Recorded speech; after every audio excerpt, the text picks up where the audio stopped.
no es porque estoy loco, es porque estamos grabando y, dicho de paso, pues animamos a todos los hermanos a que...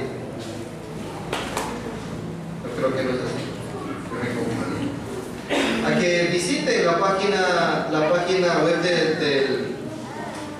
de la iglesia, donde se va a estar publicando ahí los videos de todos estos días de las conferencias y las predicaciones que se estuvieron llevando a cabo. Así que es un gozo en el Señor poder compartir con ustedes. Me alegro en el Señor poder estar en este lugar. Quiero que reciban los calurosos saludos de parte de mi esposa Damaris. Ella está muy agradecida al Señor por la oportunidad que Dios me da de estar aquí en Lima, Perú, mi querido Perú. Para los que no me conocen, mi nombre es Benjamín Shapiama Arévalo. Soy hijo del pastor Richard Shapiama, hermana Graciela, hermano del pastor David, y hermano en Cristo de todos ustedes. Amén. Y de Techita Preciosa. También soy hermano de Techita Preciosa. Pero también quiero compartirles un poquito de cómo Dios hizo un milagro para que yo pueda estar en este lugar. Recuerdo el día sábado, este sábado recién que pasó, recuerdo hablar con mi mamá en la mañana y ella, como todas las veces que platicamos, me cuenta cosas de la familia, cosas de la iglesia, me manda los saludos de mis hermanos. Y en esa oportunidad me compartió de la salud de mi hermana. Mi hermana Ruth Esther, si muchos no saben, pero ella está delicada de salud. Ahorita le están haciendo una serie de análisis para que podamos identificar o se pueda identificar qué mal tiene. Eso trajo un poco de preocupación a mi corazón y lo único que yo podía hacer era orar. En ese momento de angustia y de aflicción, lo único que pude hacer es acercarme a Dios en oración, pero también compartí con mi esposa en la tarde. Y mi esposa después me dice: Benjamín, ¿por qué no vas a Perú? Y yo le digo: claro, ¿cómo no? Yo quisiera ir a Perú, pero dinero es lo que no tenemos. Y como alguien por ahí me dijo una vez, mi papá me dijo: Benjamín, el dinero no es el problema es nuestro corazón, que no creemos en el poder de Dios. Así que en la tarde, mientras íbamos a la iglesia, ese sábado teníamos reunión de matrimonios jóvenes y también teníamos reunión de jóvenes. Y de camino me dice: Benjamín, préstame tu celular, voy a llamar por teléfono. Llamó por teléfono mi esposa a una amiga, a una discípula de ella, y le preguntó: mira, quiero preguntarte, yo sé que tu papá acumula millas y tu papá puede cotizarnos el costo de un pasaje a Perú de tal fecha a tal fecha. Y bueno, pues nosotros solamente teníamos la oportunidad de preguntar y saber cuánto está costando un pasaje de Guatemala a Perú, de Perú a Guatemala, en estas fechas. Cuando de pronto nos da la noticia en la tarde y nos llaman como a las 10 de la noche, nos llama y nos dice: Damaris, Benjamín, quiero comentarles que mi papá cotizó los pasajes con millas y está costando $900 el pasaje. Y eso con el crédito y la forma como le dan a él, lo más barato le sale en $900. Regularmente está entre $1,200 a $1,400 un vuelo hasta allá. Entonces eso nos puso a nosotros en preocupación, y decir: bueno, sí, solo Dios se puede encargar de eso. Si Dios quiere, pues uno puede viajar. Pero ella dijo inmediatamente: pero Benjamín y Damaris, quiero decirles que mi papá, acumulando millas, le alcanza para un boleto, y ese boleto se los quiere regalar. Entonces todos me mira Damaris y me dice: Benjamín, nos están regalando un boleto. Y ella me había dicho desde un principio: aunque sea solo tú, anda a Perú. Así que, mis queridos hermanos, les puedo decir que vine a Perú sin gastar ni un solo centavo. Dios permitió que pueda estar en este lugar por la gracia y la misericordia de Dios. Amén. Y no solo eso, cuando llegué al aeropuerto y llegué al avión, me di cuenta que el pasaje era en primera clase. Así que Dios no se mide, Dios es el que tiene el control de nuestra vida y Dios es el que hace las cosas perfectas. Amén. Muy bien, sin más que decir, yo quiero compartir con ustedes la palabra de Dios. Y yo les invito a abrir su Biblia en el libro de Lucas. Lucas capítulo 4.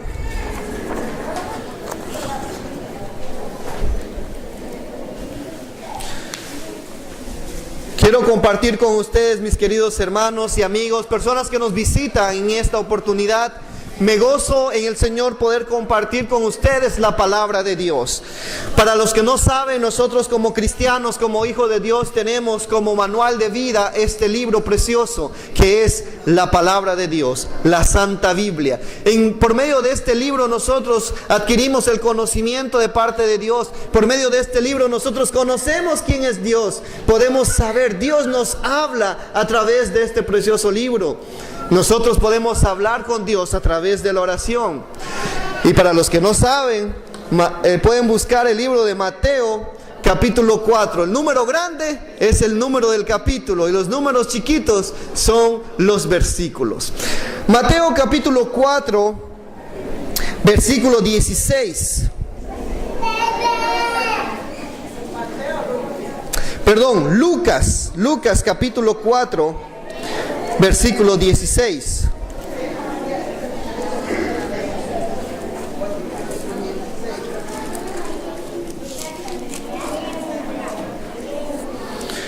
Lucas capítulo 4, versículo 16 dice así: vino a Nazaret, donde se había criado, y en el día de reposo entró a la sinagoga conforme a la costumbre y se levantó a leer. Y se le dio el libro del profeta Isaías, y habiendo abierto el libro, halló el lugar donde estaba escrito: el Espíritu del Señor está sobre mí, por cuanto me ha ungido para dar buenas nuevas a los pobres. Me ha enviado a sanar a los quebrantados de corazón, a pregonar libertad a los cautivos y vista a los ciegos, a poner en libertad a los oprimidos, a predicar el año agradable del Señor. Y enrollando el libro, lo dio a los ministros y se sentó, y los ojos de todos en la sinagoga estaban fijos en él. Y comenzó a decirles: hoy se ha cumplido esta escritura delante de vosotros. Oremos. Padre Santo, Padre bueno, te damos gracias por la oportunidad que nos das de estar en este lugar, compartir de tu palabra, compartir de las maravillas tuyas, Señor. Pero también nos da mucho gozo poder estar en este lugar y poder entender lo que tú tienes preparado para cada uno de nosotros. Quita toda distracción de nuestra mente, toda distracción que pueda ser ocasionada a nuestro alrededor, para que podamos entender lo que tú quieres para nosotros como hijos de Dios o como individuos, como seres humanos. Te pido, Dios, de que hables a los corazones de las personas que están en este lugar, sea que te conozcan o no te conozcan personalmente. Bendito Dios, en el nombre de Cristo Jesús oramos. Amén y amén. Muchas veces, mis queridos amigos y hermanos, nosotros nos preguntamos cuál es el propósito de Cristo en la tierra. Durante toda esta semana se estuvo hablando acerca del sacrificio que el Señor Jesús hizo en la cruz del Calvario. Durante la semana estuvimos hablando acerca de la salvación y la necesidad que tiene el ser humano de acercarse al Señor, de acercarse a Dios. Durante toda esta semana se estuvo predicando en todas partes del mundo.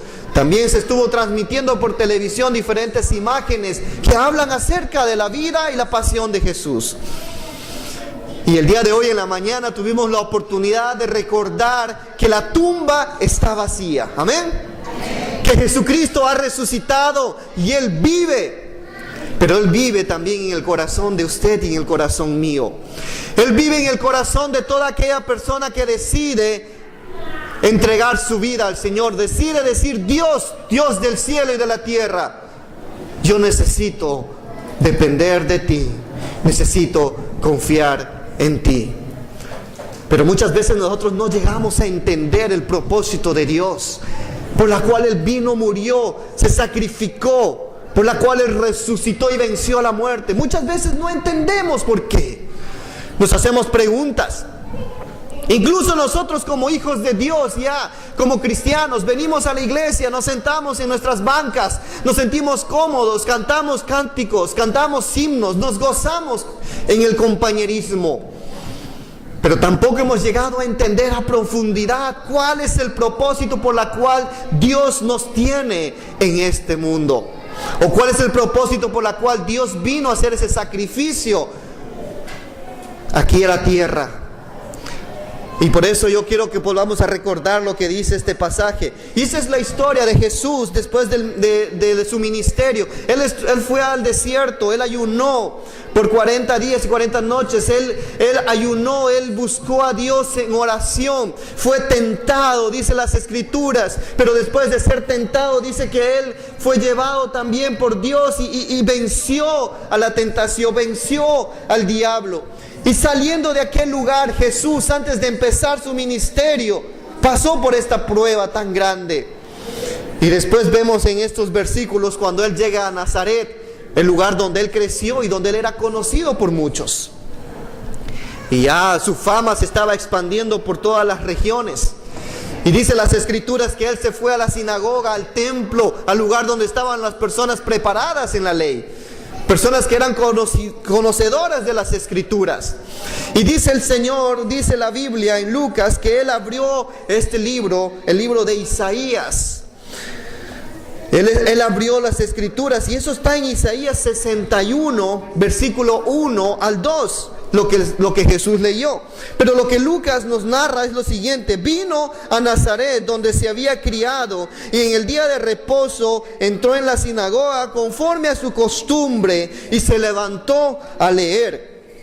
Y se le dio el libro del profeta Isaías, y habiendo abierto el libro, halló el lugar donde estaba escrito. Isaías capítulo 61, versículo 1 y 2 dice: el Espíritu del Señor soberano está sobre mí, porque el Señor me ha ungido para llevar buenas noticias a los pobres. Me ha enviado para consolar a los de corazón quebrantado, y a proclamar que los cautivos serán liberados y que los prisioneros serán puestos en libertad.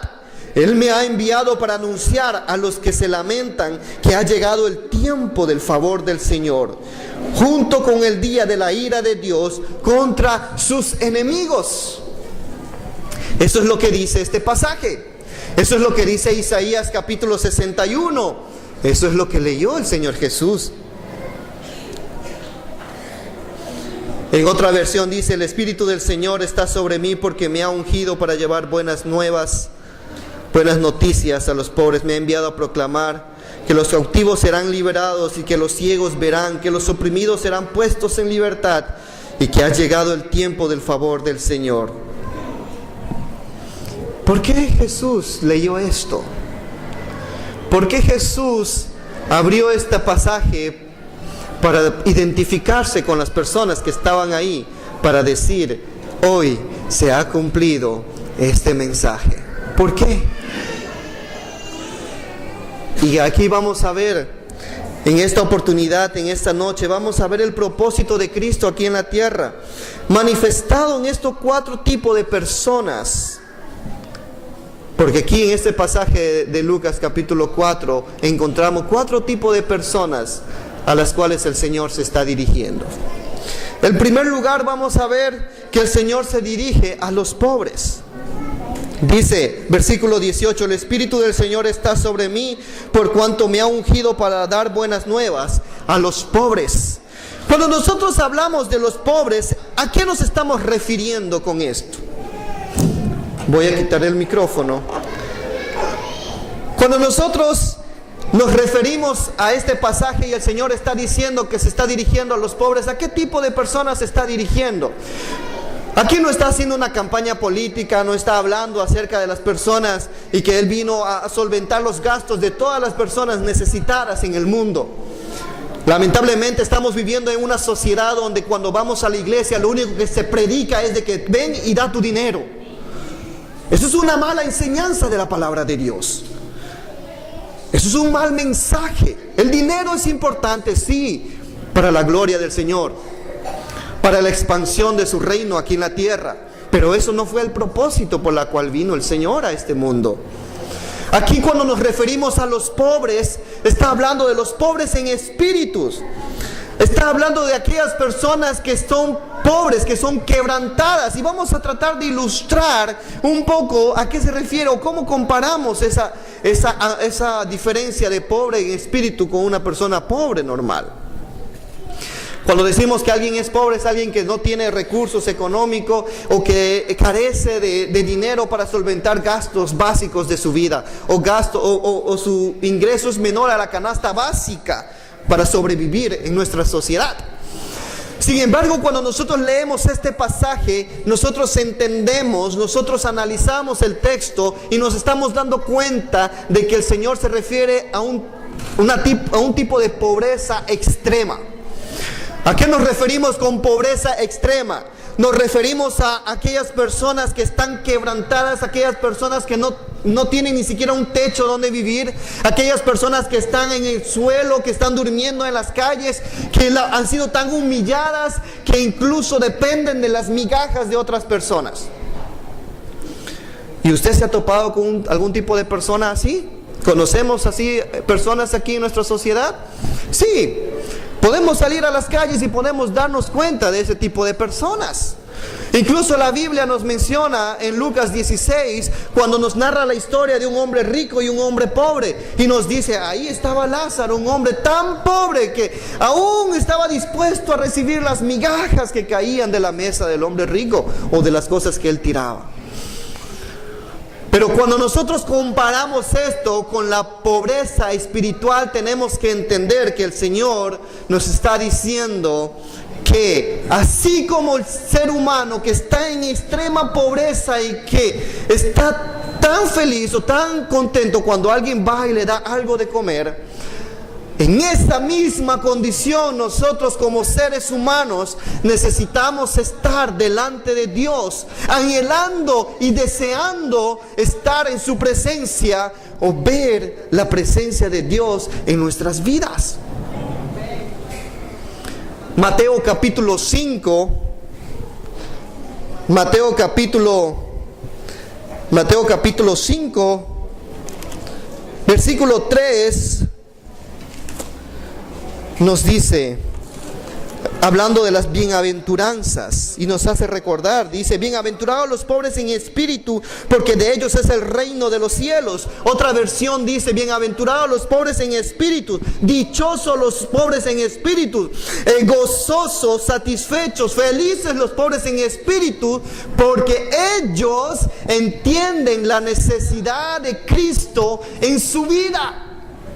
Por eso, mis queridos hermanos, aquí cuando este pasaje nos está hablando de Dios aquí en la tierra, ¿cuál fue el propósito? ¿Cuál es el propósito de Dios aquí en la tierra? Es dar las buenas nuevas a los pobres. Pero está hablando de los pobres en espíritu. ¿Cuándo una persona puede decir yo soy pobre en espíritu? Cuando una persona que ha probado todo en la vida no ha encontrado satisfacción en la vida, su vida sigue siendo vacía, su vida no tiene sentido. Ya ha ido a los médicos y no encuentra consuelo. Ya ha ido a los psicólogos y no encuentra consuelo. Ha ido a los consejeros y no encuentra consuelo. No quiero decir que los médicos, psicólogos o consejeros sean malos. Estoy diciendo que ya no encuentra consuelo porque está buscando la fuente de vida en un lugar incorrecto. El único lugar donde una persona encontrará la fuente de vida es en Cristo Jesús. Solamente. Y a veces me encuentro con muchos jóvenes y que me dicen, pastor, ¿y usted cómo habla de eso si siempre nació en un hogar cristiano? Siempre le hablaron de Jesús, usted no tuvo esas luchas. ¿Cómo que no tuve esas luchas? Las tuve, las tengo y las tendré hasta el día que muera. Todos vamos a tener luchas en nuestra vida, pruebas en nuestras vidas, tentaciones en nuestra vida. Todos. Pero es ahí donde Dios nos pide que nos humillemos, que podamos vencer a nuestro yo, que nos hace sentir suficientes y nos hace pensar que no dependemos de nadie ni de nada, ni mucho menos de Dios. ¿Para quién es el cristianismo? Para las personas mayores, que ya no saben qué hacer en la vida. Mientras tanto, vive la vida y no dejes que la vida te viva. Como dice ese personaje, ¿verdad? Es muy lamentable ver cómo nosotros estamos envueltos en una sociedad donde estamos cada día más influenciados por las cosas de este mundo. Vemos una sociedad donde la gente no encuentra consuelo.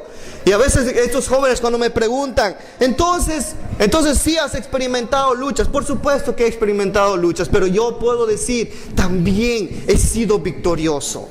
También he salido victorioso ante tantas tentaciones. Pero es que entonces tú no sabes lo que se disfruta estando en el mundo, haciendo las cosas que el mundo te ofrece. Y quiero decirle una cosa, mi querido hermano. Si es un joven, le digo, mira joven, dime una cosa, ¿cuántas novias has tenido? Pues yo he tenido un promedio de 5 novias. Es poquito, dicen los otros. Yo tuve 10 y por ahí no falta uno que diga, yo tuve 30. ¿Y qué edad tienen? 12 años. Y estos muchachos comienzan a emocionarse diciendo de todas las cosas que han hecho. Y yo les digo, ¿sabes que en la Biblia habla de un hombre que tuvo más de 1000 mujeres? ¿Cómo es posible? Sí. La Biblia habla de un hombre que tuvo más de 1000 mujeres. ¿Qué va a hacer? Dicen. A ver, ¿cuánto de dinero tienes tú? ¿Cuánto es lo más que has tenido? Pues yo lo más que he tenido es 500 soles. 500 soles es poquito, dice uno de ellos. Yo he tenido 1000 soles. Y no va a faltar alguien que diga, yo he tenido 30,000 soles. Pero tú sabes que en la Biblia nos habla de un hombre que había tanta riqueza para él, que no podía contar y que podía viajar y hacer lo que él quería. ¿De veras eso dice la Biblia? Por supuesto. La Biblia nos habla de un hombre que tuvo todas las mujeres que pudo tener en la vida y le faltaba vida para tener esas mujeres y estar con ellas. Tuvo todo el dinero que él pudo querer en la vida y le faltaba vida para poder gastar ese dinero.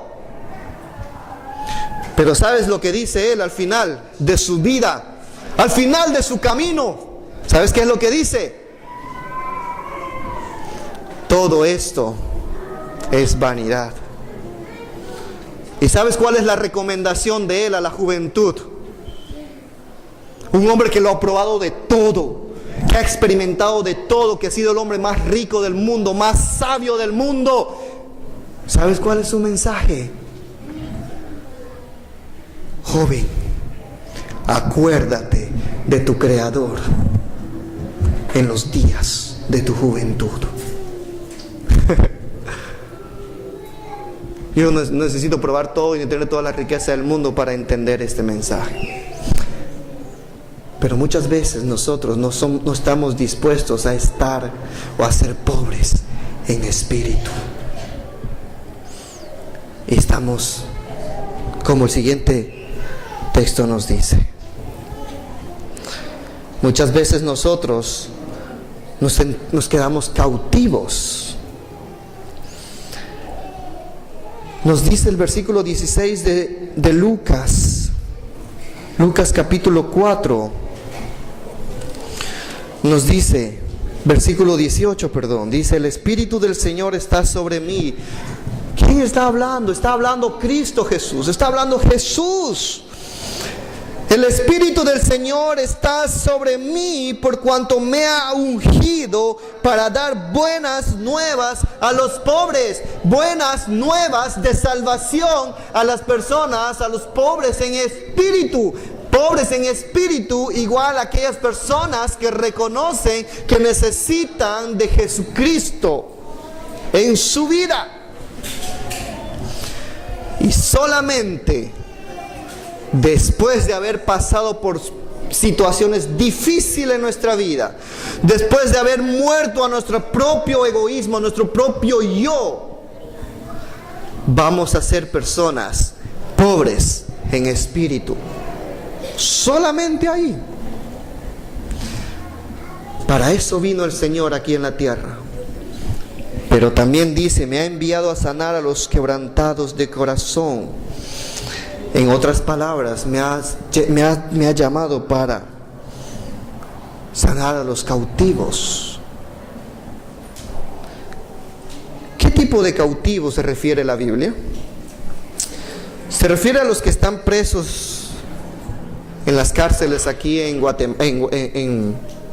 Perú. Se refiere a las personas que están presas o presos en diferentes cárceles dentro de nuestra república. ¿A qué tipo de presos se refiere?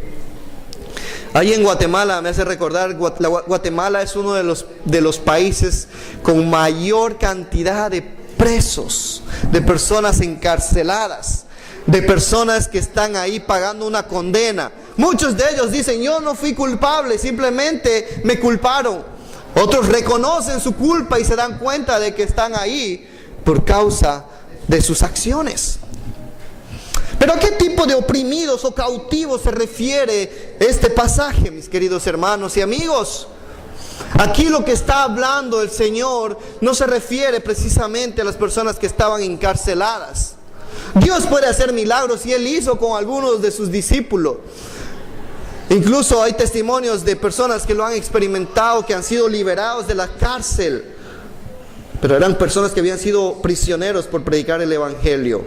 Pero aquí el Señor Jesús no está hablando de ese tipo de prisioneros. Aquí el Señor Jesús está hablando de aquellas personas que son prisioneras del pecado, de personas que son prisioneras del enojo, prisioneros del falta de perdón, de la ira, de la culpa. Usted puede pensar que usted es prisionero de ello. Una vez una señorita me dijo: yo nunca lo voy a perdonar. Todo lo que él me hizo, no lo puedo perdonar. Y una cantante decía: que le perdone Dios porque yo no le perdono. ¿De dónde sale ese mensaje? ¿De dónde sale esa intención o esa manifestación? De su corazón. ¿Por qué? Porque es un corazón lastimado, es un corazón oprimido, es un corazón dolido, es un corazón roto. Cuando nosotros viajamos a los buses, y no quiero decir que ustedes escuchan música mundana, música secular, pero podemos decir, bueno, no lo haces en tu casa, pero sales en el bus, te subes en el bus y vas a escuchar la música que el señor conductor pone, ¿verdad? O usted se va así, y llega a su destino, ¿no? No, nosotros nos sentamos, algunos queremos poner un tapón en el oído, otros simplemente tratamos de pensar, otros ni siquiera nos damos cuenta de lo que está diciendo, pero el ritmo va haciendo efecto en nuestra vida. Pero nosotros, querramos o no, estamos ahí sentados escuchando lo que este conductor pone a todo volumen. O si no, los vecinos, ¿verdad? Los vecinos que ponen a todo parlante aquí. Entonces, nosotros cuando nos ponemos a escuchar esas canciones, esa música, ¿de qué es lo que hablan? ¿De qué hablan esas canciones? Las canciones hablan de desamor, las canciones hablan de engaño, las canciones hablan de odio, las canciones hablan de sexo, las canciones hablan de cómo quisiera, ojalá que se muera y se vaya al infierno. ¿Verdad? ¿Sabes por qué? Porque el corazón del hombre está cautivo por el pecado.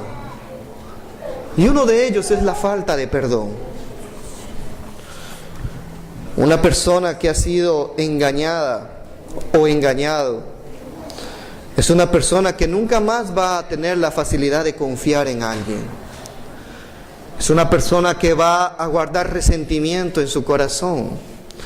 Es una persona que va a guardar ese odio en su corazón. Y por más que haya escuchado, y por más que haya dicho un montón de cosas, por más que cante 1000 canciones, nunca se va a sentir libre de esa culpa. ¿Por qué? Porque solo Cristo Jesús puede liberarte. Porque solo Cristo Jesús te puede sacar de ese cautiverio. Amén. Muchos piensan que pueden vivir como quieren. Muchos piensan que pueden vivir sin rendir cuenta a nadie.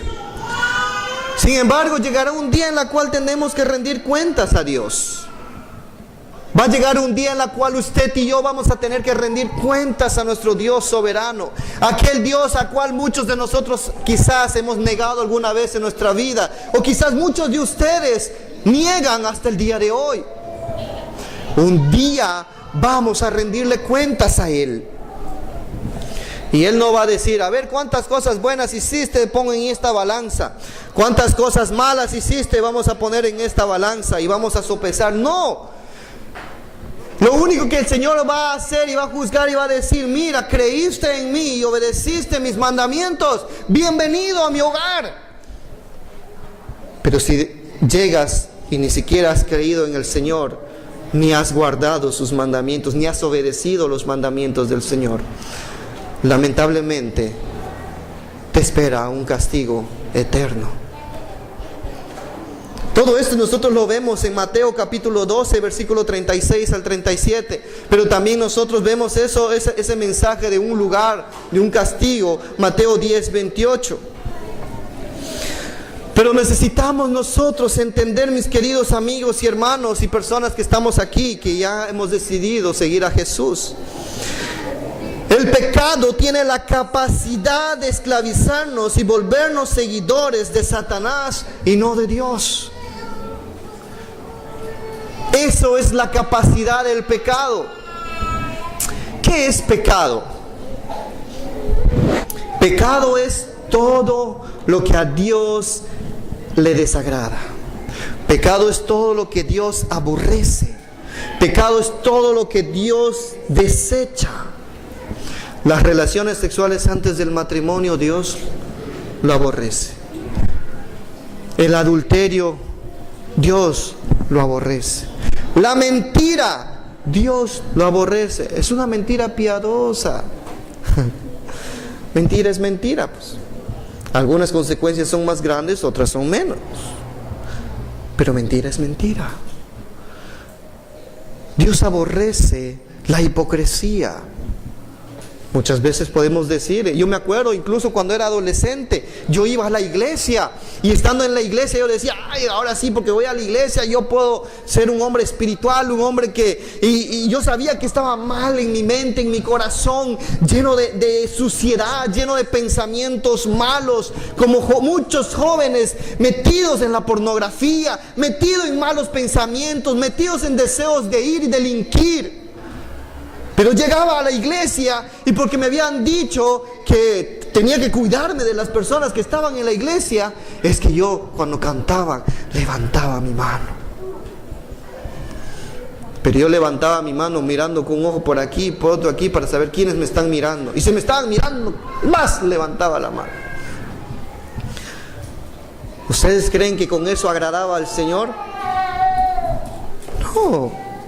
Con eso simplemente era una persona hipócrita, sucia delante de Dios. ¿Cómo nos ve el Señor? ¿Cómo está usted? ¿Cómo se siente usted? ¿Se siente libre? ¿Se siente en libertad de adorar al Señor? ¿De venir a la iglesia? Si no, recuerda esto. Cristo vino por usted y por mí. ¿Sí? Esa culpa, esa falta de perdón, esa falta de entendimiento, solo Cristo viene a restaurar, a sanar, a liberar. Llegamos muchas veces a un punto en nuestra vida cristiana donde ya no sentimos nada al leer la palabra de Dios. Llegamos a un punto en nuestra vida cristiana donde decimos, ¿sabes qué, hermano? Es que ya he dejado mi primer amor. Eso es una mentira. No existe el primer amor. ¿Acaso yo dejo de amar a mi esposa después de 4 años? Ay, mi amor, es que ya dejé mi primer amor hacia ti. Sino que mi amor ha cambiado. Mi forma de manifestar mi amor hacia mi esposa cambia a través de los años. Yo me acuerdo, mis queridos hermanos, cuando yo estaba recién comprometido o enamorado de ella, le tocaba la mano y me sudaba la mano, temblaba yo, emocionado porque le estaba tocando la mano de esta mujer. Uy, qué emocionante. ¿A cuántos les pasa eso? Lindo, ¿verdad? Yo me acuerdo. Y si me daba un besito podía desmayarme. Bueno, en la mejilla, ¿sí? En la mejilla. Yo me podía desmayar porque era como estar en las nubes.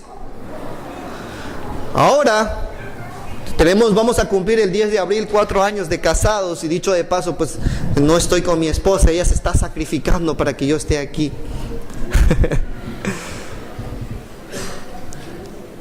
Ahora que yo le agarro la mano a mi esposa, yo no tengo esa cosquillita, ay, qué emoción aquí en mi estómago, ¿verdad? Ya no tengo eso. Cuando me da un besito en la mejilla, yo ya no siento que estoy en las nubes. ¿Pero quiere decir que he dejado de amar a mi esposa? No, ¿verdad? Ahora, ¿cómo manifiesto mi amor? Ahora manifiesto mi amor diciendo, mi amor, descansa, corazoncito lindo, yo voy a lavar todos los platos. Todos los hombres. Ahorita llegando a la casa a lavar los platos. ¿Cómo yo manifiesto mi amor? Mi amor descansa, yo voy a cuidar a los hijos. ¿Cómo yo manifiesto mi amor sincero hacia ella?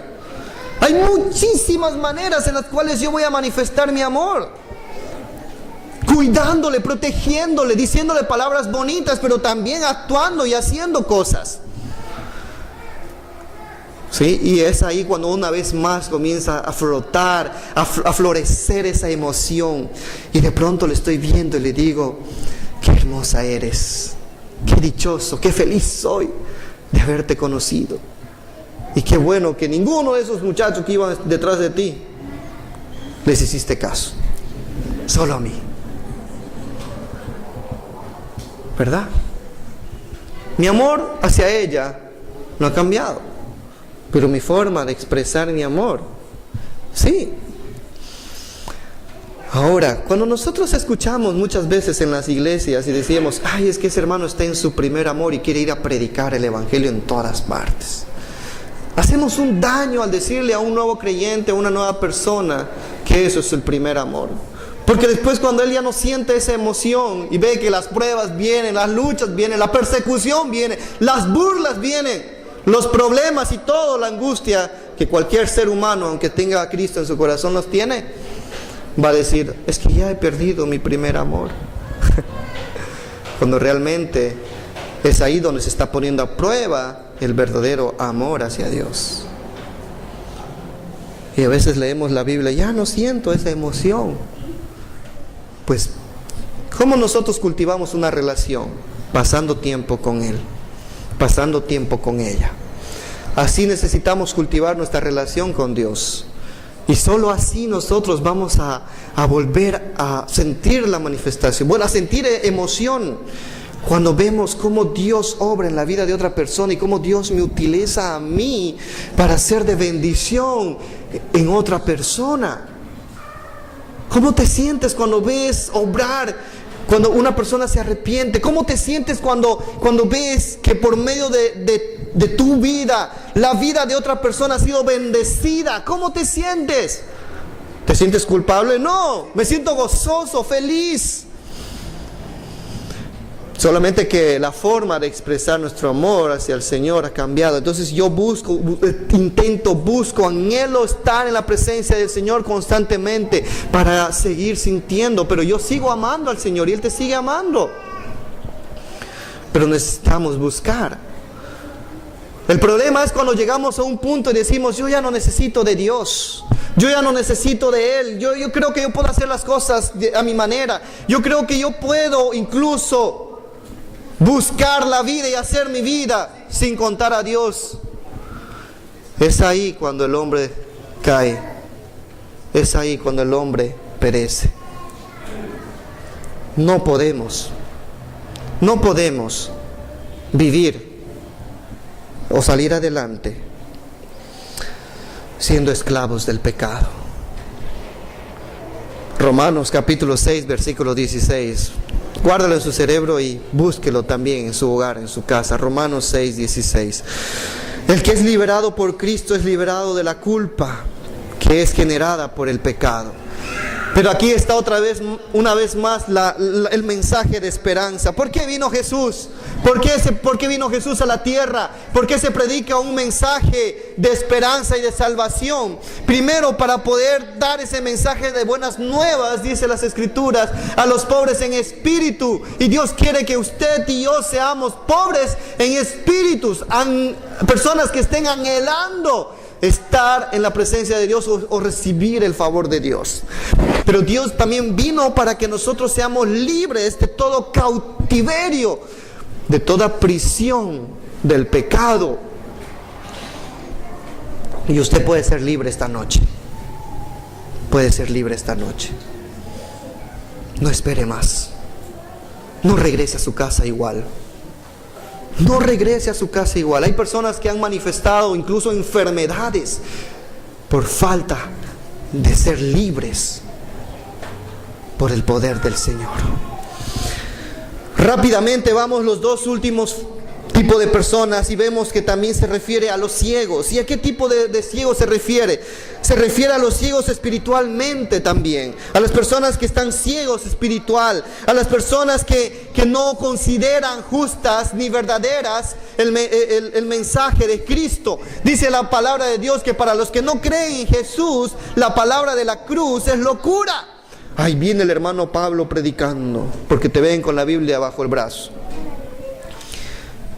Bueno, hoy en día ya ni siquiera en muchos lugares usamos la Biblia. Por ejemplo, en algunas reuniones de jóvenes, yo cuando llego a las iglesias allá en Guatemala, le digo, bueno hermanos jóvenes, abran sus Biblias, y los que tienen la aplicación en su celular, enciéndala. Porque ya la gente solo en el teléfono, en la tablet, en el iPad. Pero muchas veces nosotros nos encontramos con personas que no quieren saber nada del Evangelio, nada del mensaje de la cruz, porque para ellos es locura. Si bien Jesús sanó a varias personas de su ceguera física, Dios tiene el propósito de liberarnos de nuestra necesidad y darnos la oportunidad de ver las bendiciones de Él. Salmos 82:5 nos dice que el pecador, el necio, se queda en su necedad. Jeremías 5:21, escucha esto, pueblo necio o insensato, que tiene ojos pero no ve, que tiene oídos pero no oye. Juan capítulo 3 versículo 19.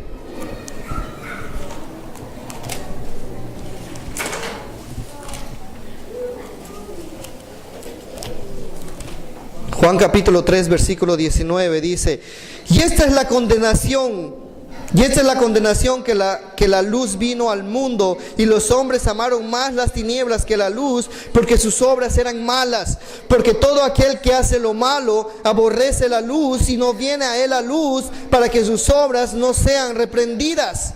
Mas el que practica la verdad viene a la luz, para que sea manifiesto que sus obras son hechas en Dios. El ser humano necesita acudir a la luz. En este contexto vamos a decir, el ser humano necesita acudir a la cruz de Cristo.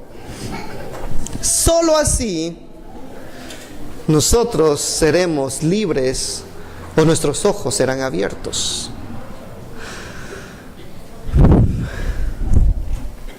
¿Cuántos de ustedes están sudando?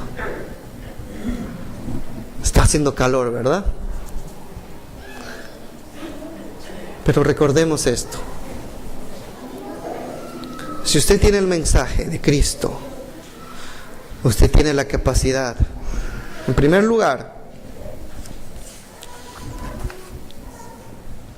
de dar las buenas nuevas a los pobres. Dar las buenas nuevas, liberar a los cautivos, de dar vista a los ciegos, y por último, de dar libertad a los oprimidos. Las personas oprimidas son los que están angustiados, cargados, faltos de perdón también. Personas llenas de amargura, de ira. Estas son las personas que Jesús mismo les hace un llamado en Mateo capítulo 11, versículo 28 al 29. Venid a mí todos los que estén cansados y trabajados, que yo los haré descansar. ¿Sabes cuál es el propósito por el cual Cristo vino a este mundo? Vino para cumplir este propósito. Dar las buenas nuevas a los pobres. Dar libertad a los cautivos, vista a los ciegos y apertura o libertad también a los oprimidos. ¿Usted cree que puede vivir sin Cristo? ¿O usted cree que puede vivir engañando al Señor? ¿Usted cree que puede vivir una doble cara? Pero no se libra de las consecuencias. Nosotros no predicamos a Cristo por nuestro propio beneficio. Yo no gano nada. Bueno, la Biblia menciona algunas de las coronas. Pero yo no estoy siendo una persona que me estoy beneficiando en gran manera predicándole a usted aquí. Yo no voy a ganar dinero. ¿Sabes qué? El mensaje de la cruz tiene el propósito de beneficiarte a ti.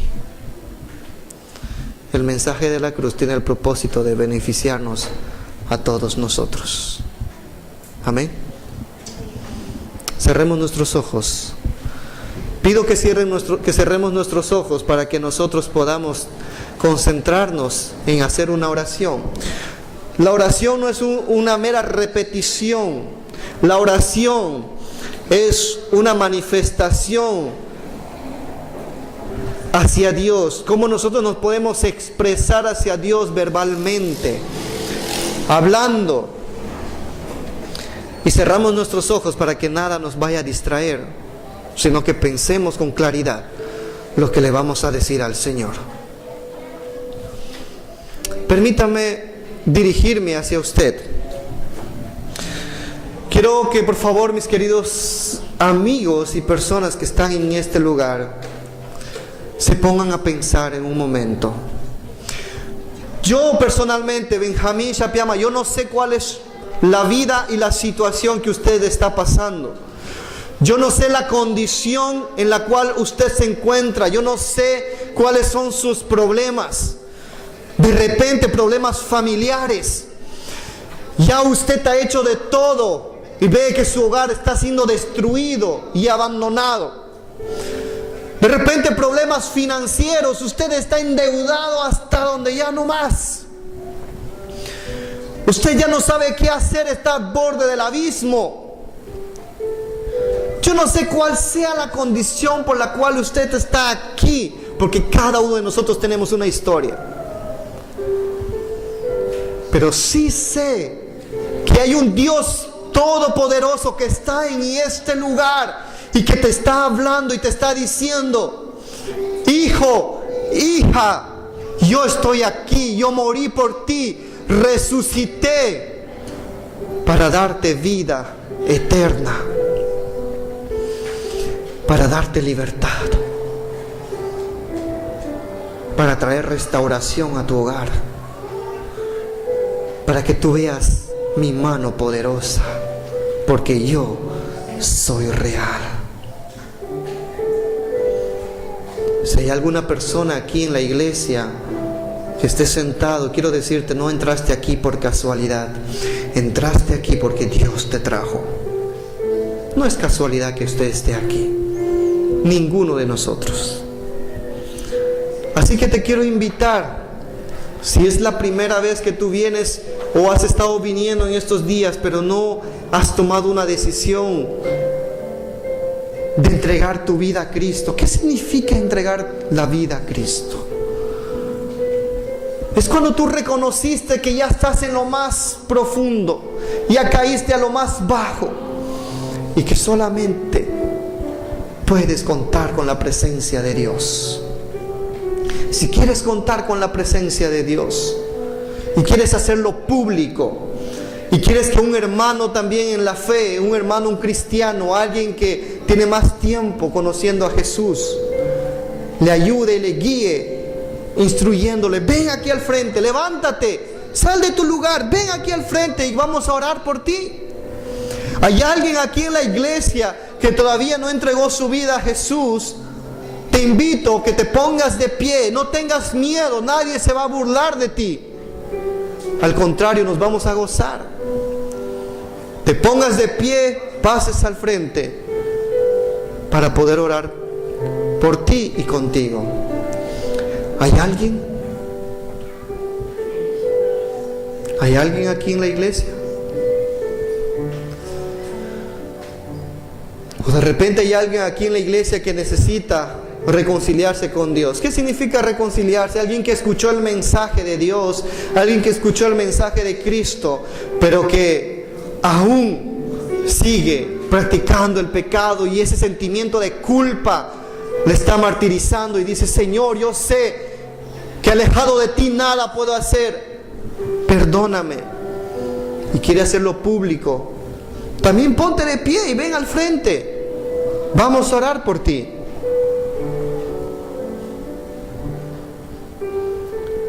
Y finalmente, si hay alguien que está pasando por alguna necesidad en su vida, ven aquí al altar, ora al Señor. Yo sé que tú lo puedes hacer en tu asiento, pero gracias a Dios porque nos da la libertad de poder entrar ante su presencia y estar en Él, delante de Él, donde sea que estemos. Pero también ven al altar y acércate a Dios en oración.